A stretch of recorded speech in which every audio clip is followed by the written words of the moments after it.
Okay, welcome to the third learning outcome lecture video, Describe Biological Perspectives on Crime. So the goal of this video is to understand these 5 different biological perspectives of crime. So the first one is genes, the second one, neurochemical correlates, so these are hormones and neurotransmitters. The third one is the autonomic nervous system, so your heart rate. Finally, brain and neurocognitive basis. So this is the brain structure and damage to the brain and so on. And then the fifth is kind of another category, toxins, diets, and so on. So the first one, biological perspective of crime, behavioral genetics. So first of all, we want to describe some key kind of fundamental constructs. There are genotypes and phenotypes.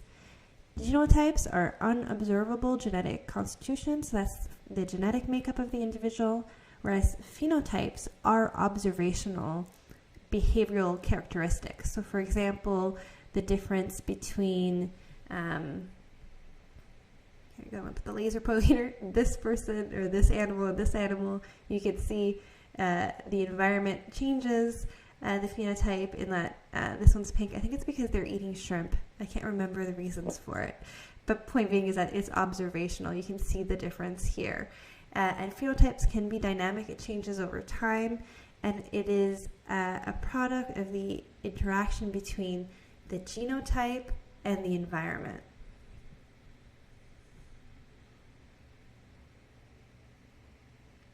So behavioral genetics believe that there are some behaviors that can be explained by our genetic makeup, by our DNA, which is housed within the chromosome, which is housed within the nucleus, which is housed within the cell.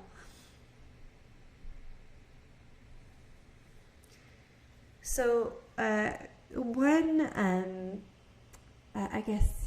evidence that they cite for this is that research that has found that crime does run in families, and there are large studies finding these things using Swedish registry data sets, for example. And then the question is whether it's gene, whether it's environment, or whether it's both. So let's kind of dig a little further into this. So for behavioral genetics, there's a belief or an assumption that everyone has a value on an underlying liability, the susceptibility of that trait for engaging in behavior. So the example here is the liability for committing a sexual offense. Everybody ranges in that. And the liability for them, they believe, is determined by genetics as well as environment. So in terms of research methods for genetic studies, they compare people with varying levels of genetic correlations. So for example, siblings or cousins or twins or half siblings. And then they use these statistical models to estimate the influence of genes and environment. And they can parse out with these types of research designs the proportion that is believed to be based on genetics, shared environment. So for example, siblings will share the same household, so the same level of poverty, for example, the same level of parenting harshness, for example, and then non-shared environment stuff. So perhaps the parents are providing them different treatment, or a good example of a non-shared environment are different peers. Siblings often have, especially with a larger age gap, different friends. Twin studies, these are kind of the gold standards for behavior genetics research designs. So you have 2 types of twins in the world. You have the identical twins and then the fraternal twins.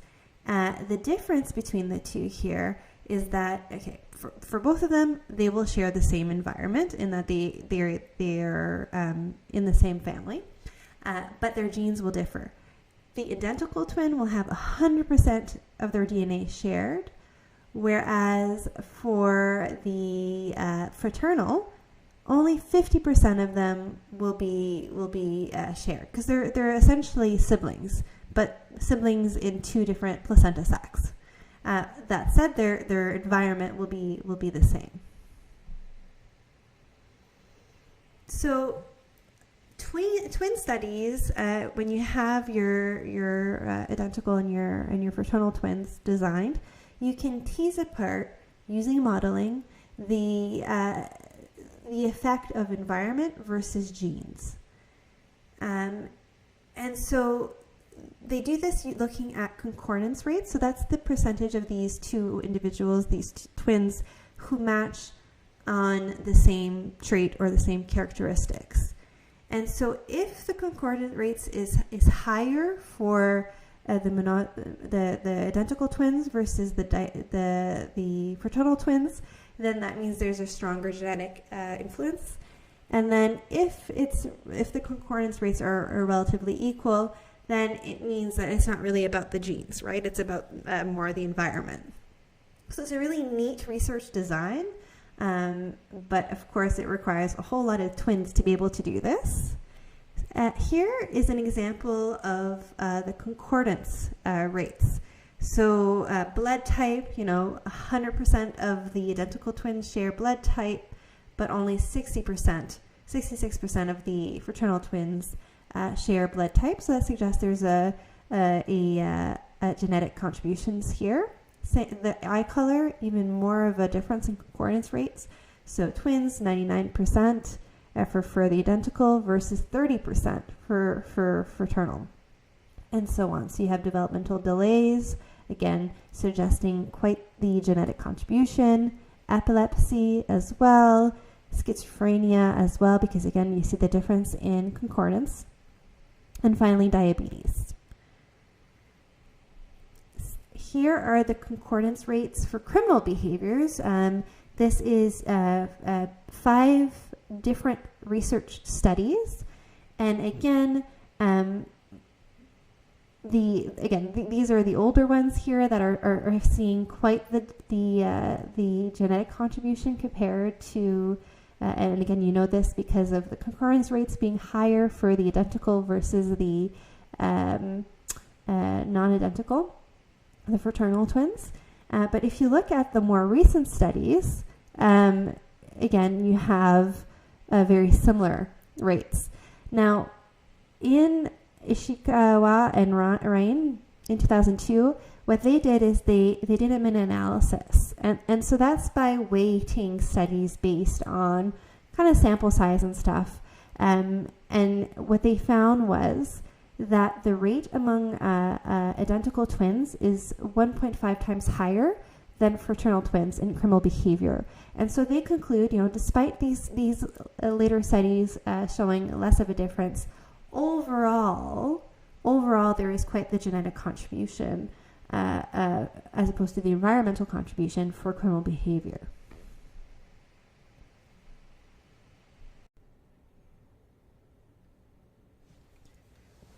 Another research methods are adoption studies. And we see adoption studies specifically for twins because then you really can separate genes and environment, because the adopted children would have the same gene if they're identical twins than their biological parents, but then they have the environment that's provided by their adoptive parents. And so the concordance rates are calculated between the adopted children and the adopted parents versus the adopted children and the biological parents. So here is one study. Let me just switch the slides here. Here we go. By Metnick and colleagues. And they looked at just over 14,000 males that were adopted and their criminal records. And so let me just get my little pointer here. You have biological parents, adopted parents, and then the child. And so, if both of the, if the biological parent and the adopted parents did not have a criminal record, the rates were about, for the child of having a criminal record was about 14%. And then if both had a criminal record, then the child was about 24%.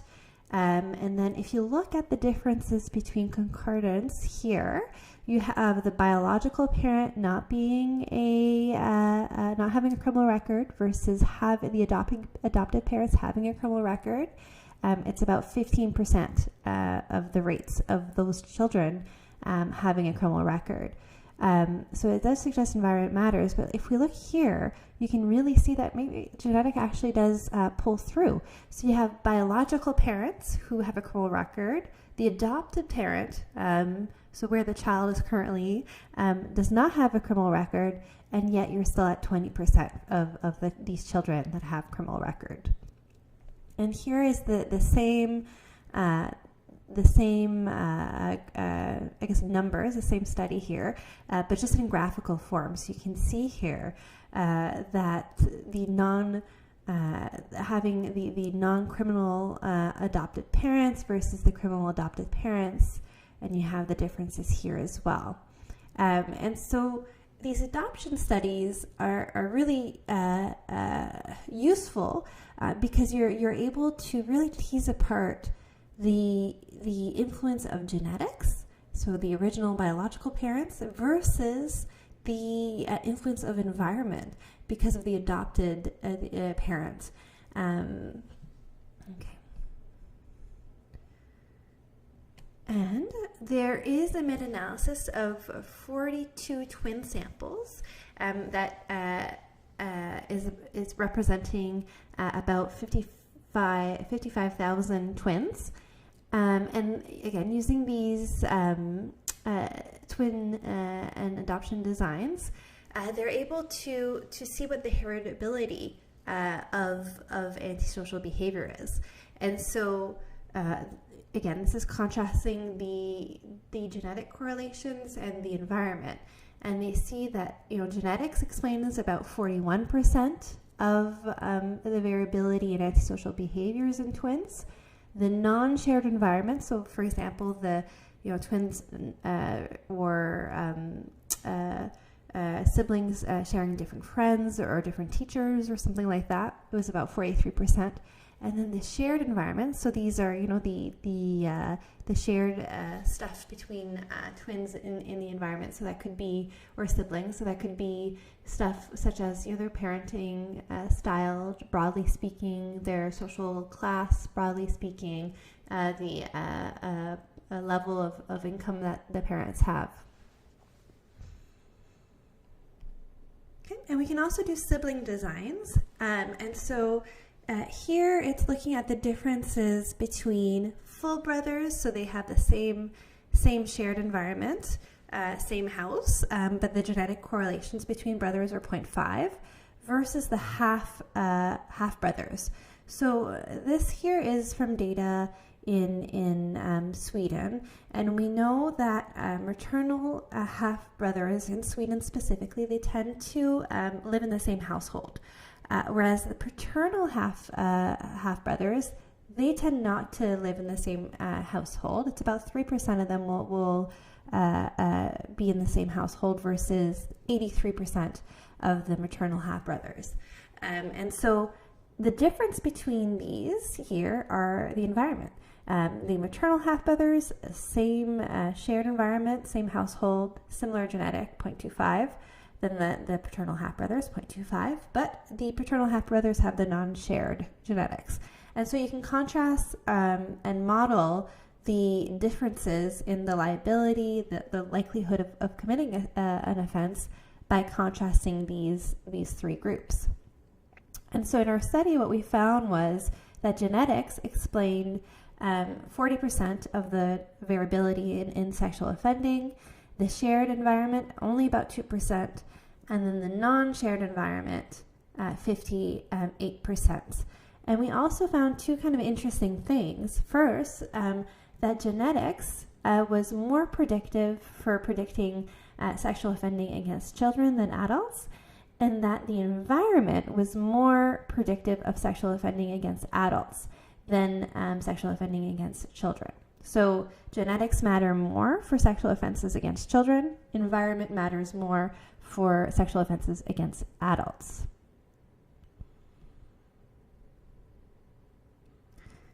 So just a quick summary about this genetics in crime. We find here that twin studies on criminality will show higher concordance rates for criminal behaviors in identical twin versus the fraternal twins, suggesting genetics plays a part more so than the environment, but also in addition to the environment. So it's not to say the environment doesn't matter for crime. We do see that adoption studies find that criminality of adoptees resembled their biological parents more in antisocial behavior than the adoptive parents. So again, highlighting that your biology matters. And so overall, there appears to be a modest but consistent genetic component to antisocial behavior. So that will be the end of this particular video. The next video will talk about molecular genetics.